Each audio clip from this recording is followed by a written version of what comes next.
Hello, everyone. Welcome to another episode of our movie conversations. I'm here with Surbi. I'm Sanket, and together we are Cremechiss, your one-stop shop for movie recommendations. Make it sexy. Make it sexy. Make it like why like Cremechiss is sexy, isn't it? Because it's about sexy films. Together we are. And together with Cremechiss. No, Is your sexy going like a bunch of decibels down? No, like you have to use baritone. Together, together with sex. Yes, not with Cremechiss. together we are Together with sex. sexy. Oh my god! Yes, I love this. This is the highlight of my week, guys. Recommending this movie with you and watching Sank mess up a simple take. But you know what? We are true to you guys, and we are very transparent about what we love. And what we love today is a fantastic kind of coming of age, kind of teen flick, uh, a very iconic, very fascinating film called Mean Girls. Sank, why were you watching Mean Girls? You're a guy. Why were you watching Mean Girls? What was so interesting to you about it? So, Mean Girls came out at a time when we were in college, right? So, Mm-hmm. okay, it did not come out. I think we were in school only back then, but back then we didn't have a choice which movie we wanted to watch. It used to always be on the movie channels, and there were only a handful of movies that were shown. So Mean Girls was one of them. So it would just play on continuously.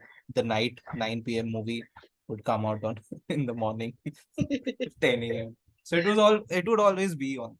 The thing about Mean Girls was, unlike any other teen movie that I used to see, this I was very interested even with the 10th watch. And I think it has got to do with the writing that Tina Fey did. I think Tina Fey was the only writer. Uh I don't know Yeah. if there was any other, I'm not sure about it. Anyways, but this was my introduction to Tina Fey. I did not see her in anything. I think this was the introduction of Tina Fey to the whole world, right? This is the first big thing that she did. Yeah. And yeah, I saw it obviously before watching 30 Rock, before watching Kimmy Schmidt, and I was in love with Tina Fey. I still am. Like, there are very few women in the industry that I genuinely admire, genuinely respect, and Tina Fey is one of them. Uh, Mean Girls for me is very special because of the way she takes the teen comedy genre and Mhm. just makes it her own. I think we're going to talk about bullying, and we're going to talk about one of the best villains to have ever existed in movie history, Regina George.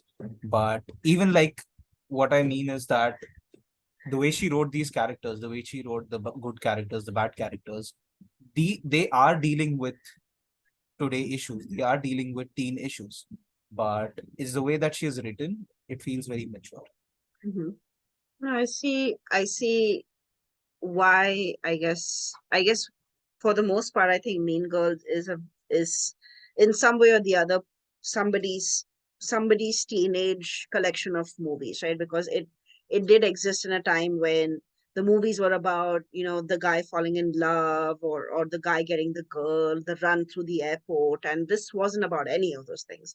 This was about plain brass tacks, about interaction between teenagers, specifically teenage girls, the concept of bullying without causing physical harm, where you bully a person with just your words, just your behavior, just your attitude around them. And Tina Fey nailed this in a way which was blasphemously accurate. I don't think there has been a more accurate portrayal of teen bullying, because uh, at least as a growing girl, as a teenager, for me it was always about dealing with people who were passive aggressive towards me, but in a way that would not make sense to me at that point of time. Like it would take me like a while to figure out that, oh my God, these are not good girls or these are not good people. And I was always a girl who would talk that way to me. And she caught that instantly, like that scene. So let's introduce the characters. What is the amazing way the antagonist gets introduced into this movie? What's that beautiful line? Evil takes human form. Sorry, evil takes human form in Regina George. Yes, it is, and the way she enters, right? Like she's like hoisted up on the shoulders of these very able, athletic boys, and she's being like placed down very delicately. Like she's not like she doesn't look like the big bad wolf. She does look like a dainty little sheep who could not hurt a fly. But my God, the kind of damage that she has done, and she will not maybe throw a punch at you, but she will make you feel insecure. She will make you feel lesser than. And I think that's the beauty of this film, where you don't have to chisel away at someone's self-esteem by being loud and blunt about it. You can do it very subtly in a very manipulative manner. And I think that's what this movie is about. Like where there's constant shame on a girl, her body, what she does, and in her sexual preferences, like that physical ed teacher that basically keeps screaming at everybody, abstinence, abstinence, the only My way to God. prevent STDs. And Sang, Did you know What? that if you got chlamydia, you could die? Did you know that if you get pregnant, you'll What? die? Really? Yeah, yeah, that's exactly what Carr says in the movie. He literally says, you get chlamydia. If you have sex, you'll get chlamydia and you'll die. If you have sex, you'll get pregnant and then you'll die. Here are some Okay, condoms. I need to cancel a few meetings. Just a second. Go ahead. So many jokes like these, right? Like there are so many memorable lines. One is obvious, and so many of them don't absolutely make sense. Yeah, it's like these random punctuations in the Yeah, story, which have nothing to do with the story, but they exist and they're just like soothing. yeah. Uh, And and Karen. Let's talk about Karen. let's talk about Karen. My favorite line Karen has. She plays this ditzy blonde, Yes. the quintessential young, thick in the head blonde, Hmm. and she's in the party and like I find that guy so hot. And like Karen, he's your cousin. Yeah, but he's my first cousin. And Gretchen is mortified. She's like, what do you mean? It's like, there are cousins and then first cousins and second cousins. Like, no. So many, so many. So it's so well done. And her character is like so blatantly like honest. She's I think someone tells her like, no, Karen, you're not stupid. And she's like, no, but I am. I am stupid though. Like I said, but you must be good at something. He said, my breasts can always tell when it is raining.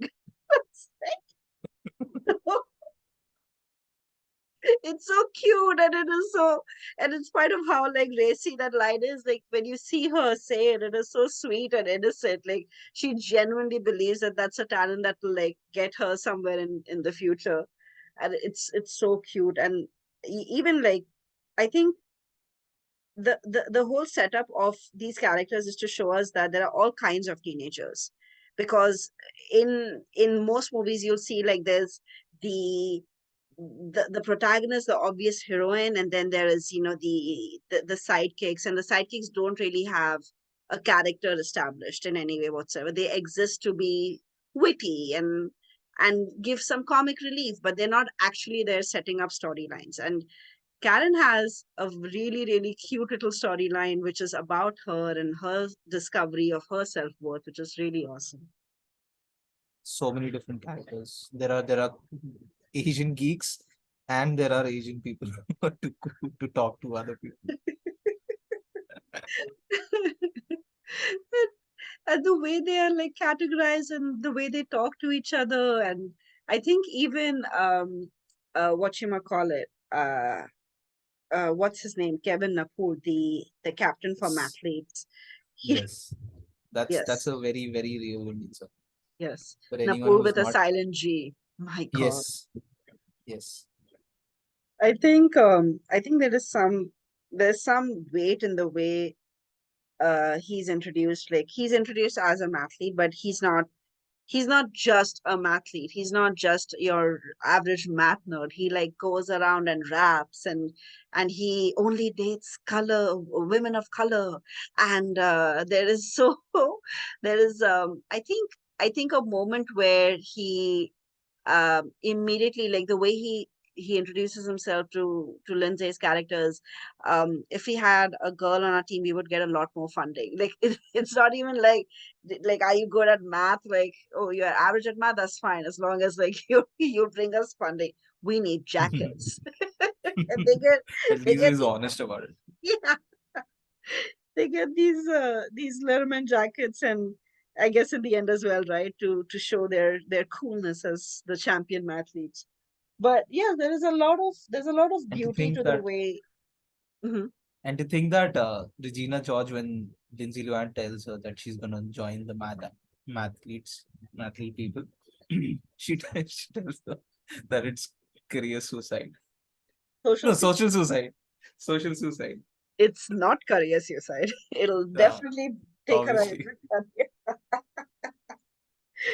Yeah, she that obviously I don't love doesn't that. care about Oh yeah, I love that.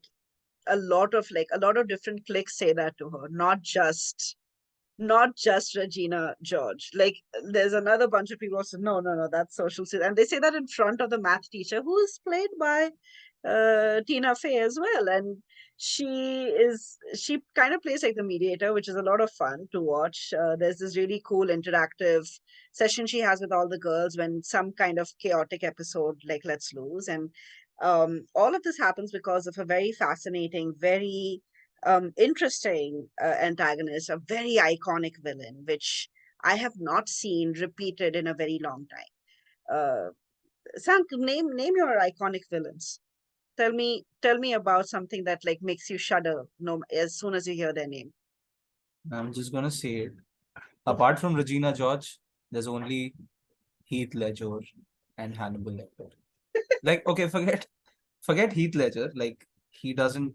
Okay, so he has convincing powers, but nobody can beat Hannibal Lecter in convincing, right? But I don't think in front of Regina George even he would survive. I think he would cry if if there's a rap battle between Regina George. I want to see that. I want to see a rap battle between Regina George and Oh yeah, yeah. I want to see an outright battle between the two of them. Imagine Regina George just standing in the corner throwing snarky comments.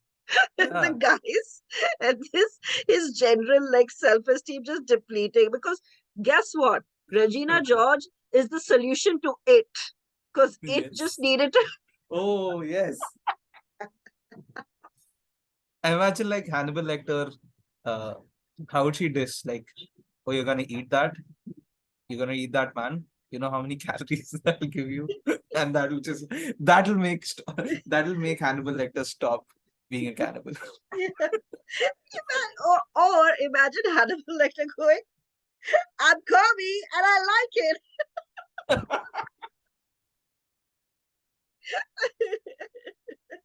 Well, we jumped a lot of genres there, huh?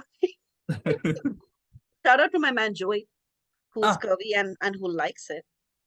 oh, okay.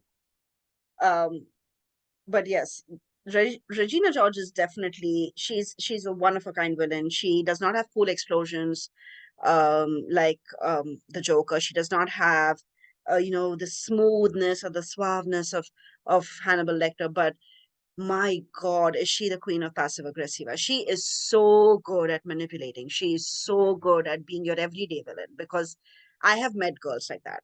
I have been bullied by girls like that. And they are so good at the underhanded, like the sly insult that will just like kind of like slide in. If you're wearing a, if like I used to interact with this girl who, let's say I have worn something, right? And she would just basically go, is that new?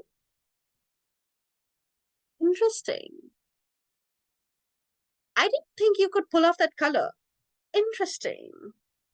That color would look fat on most girls. Interesting. And it's like, okay, thanks. Like you it's like thanking the person or not thanking them. Like you're in a catch 22. It doesn't matter what you do, you've gotten insulted. And you She have does to, that to a girl as well, right? yep, she I does. like your dress, and once she Hmm. leaves, that's the ugliest fucking dress that I've seen. I've ever seen. Like she, like seconds later, and the weird thing is she does that to Lindsay's character. Just a couple of scenes where she says, "Oh my god, I love your bracelet," and then Lindsay's like wheels start turning. It's like, my god, she's two faced to probably everyone. I think for me, the most iconic part of her character is when she calls up Katie, Lindsay's character Katie, and says, "So I know your secret. I know that you like my ex, and Gretchen told me." And then she's like, "Oh, I'm sorry. At that point, I didn't know he was your ex." And she's like, "Well, aren't you mad?" And that Gretchen like did that, and Katie's knee-jerk reaction is, "No, I'm not mad that she told you. Like, she hasn't. It. It's not a secret. It doesn't matter." And she's like, "Well, wasn't it bitchy?"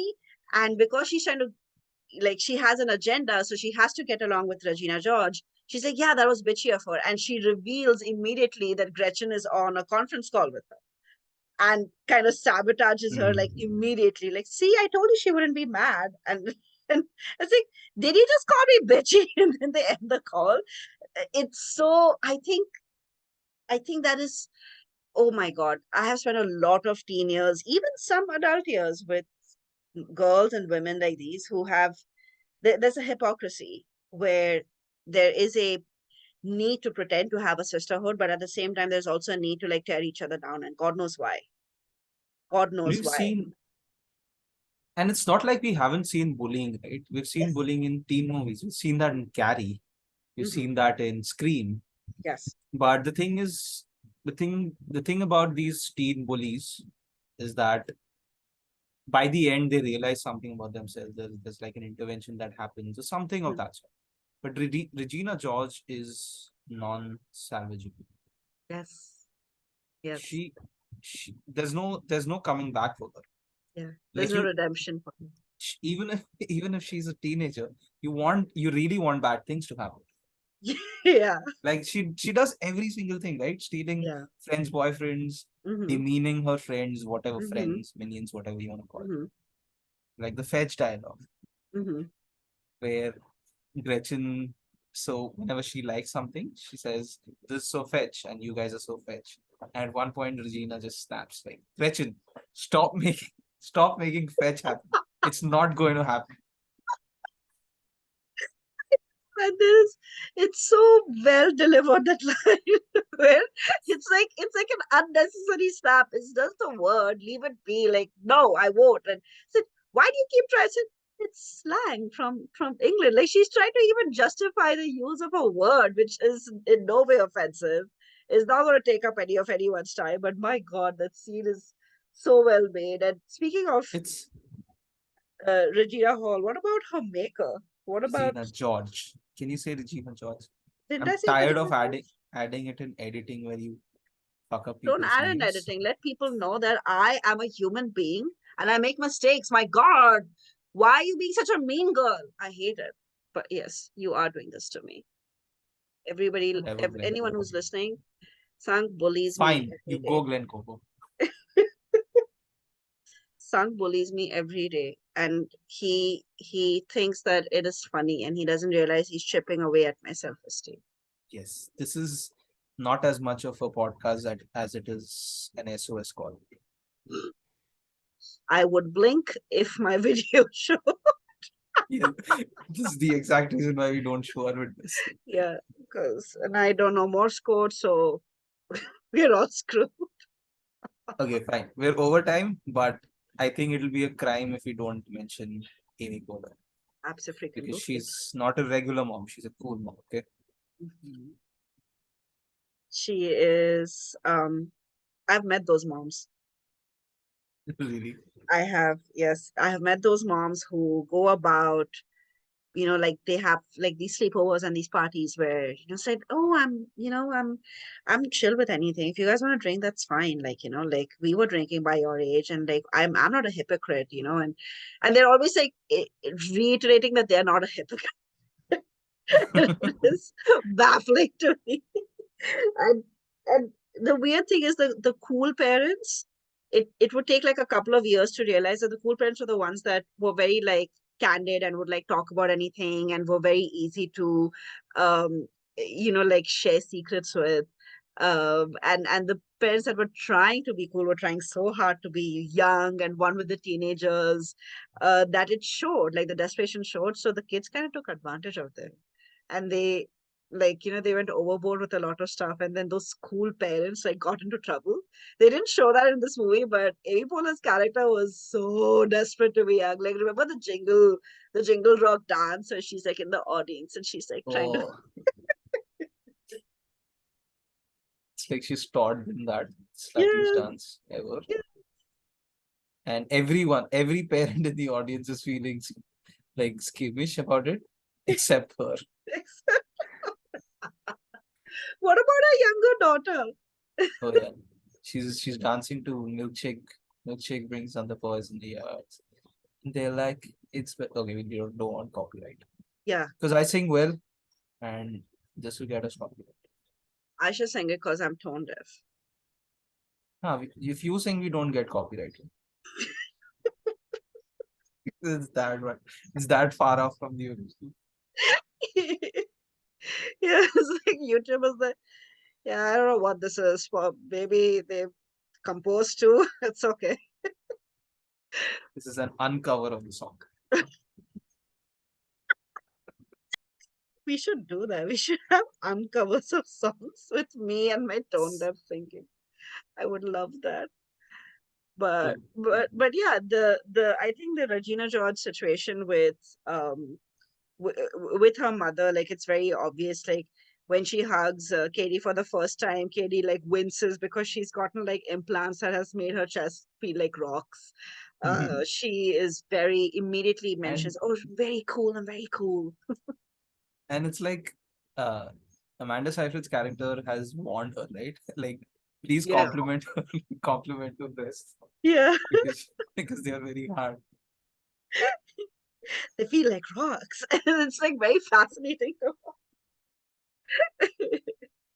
But yeah, His I think, dog's chewing on them. She yeah. can't feel a thing. Oh God, I didn't understand Yes. what was going on as a child though. I just thought it was funny that there was a dog chewing on her. I didn't understand as a child what that meant. As I grew older and I understood what implants actually did, that's when I realized. I think I realize it now. What What? they say. 1 minute. You didn't realize that she was insensitive to any feelings now? Like she couldn't feel anything? That's why the And dog was chewing on her and she didn't like even notice that the dog was chewing on her breast. no, sorry, because I spend time watching Uh, good movies and reading good books. you know what? If this is going to be about how you were like such a fascinating person as a fascinating teenager, and I was like some rowdy teenager with like no culture, then you can go to hell. But oh God, Depend- he's bullying me again. It's fine. It's fine. No, it's Um, just that cosmetology is something that I didn't go for. you may have not gone for, but you must have understood at some point. You know what? I don't care. I am not getting into this with you. All I'm saying is Ah, that okay. the other characters, I guess, of course there is the protagonist who does some really horrible things. So she is a very weird protagonist. Like she was first of its kind, where Katie comes in. She has lived in a different continent her entire life. She's been like culturally, like she has this deficit where she doesn't actually understand how to socialize with people. And uh, and they've shown these cute instances where she would like walk out of the classroom to go to the restroom, and the teacher would go, where are you going, you need a pass. And the first thing she said is, I've never lived in a world where adults did not trust me. meaning she's officially in a society now where kids do things that make them untrustworthy. And that's the beauty of the story, where she transforms to fit in, which ultimately isn't good for anyone. And I love that about her character, that she's not like all good. She is capable of redemption, but you get to follow her on that journey. This okay, this is how I would want to end this, Mhm. by saying that if you're not into teen movies, if you're not into teen comedies or chick flicks, as they like to call it, this will this will tell you that there is a genre of chick flicks, teen comedies. This will change your mind about it. Mhm. This will tell you that even they can be fun if written in a much in a very funny and mature way. This movie is dealing with so many different things, bullying and so many different things that actually teenagers face more even these days. So it is relatable, sadly. It's still very much relevant, but it's also funny as fun. I don't think there's any other way that we can deal with these issues than the way Tina Fey has shown. Yeah, absolutely. Um, I I adore this film and I adore you guys. And I really want you to comment and tell us what's going on, because we know you're watching. And a lot of you are watching and not subscribing, and you return to our channel, and we can see that in the back end. You Yes, little, that is not fetch. yeah,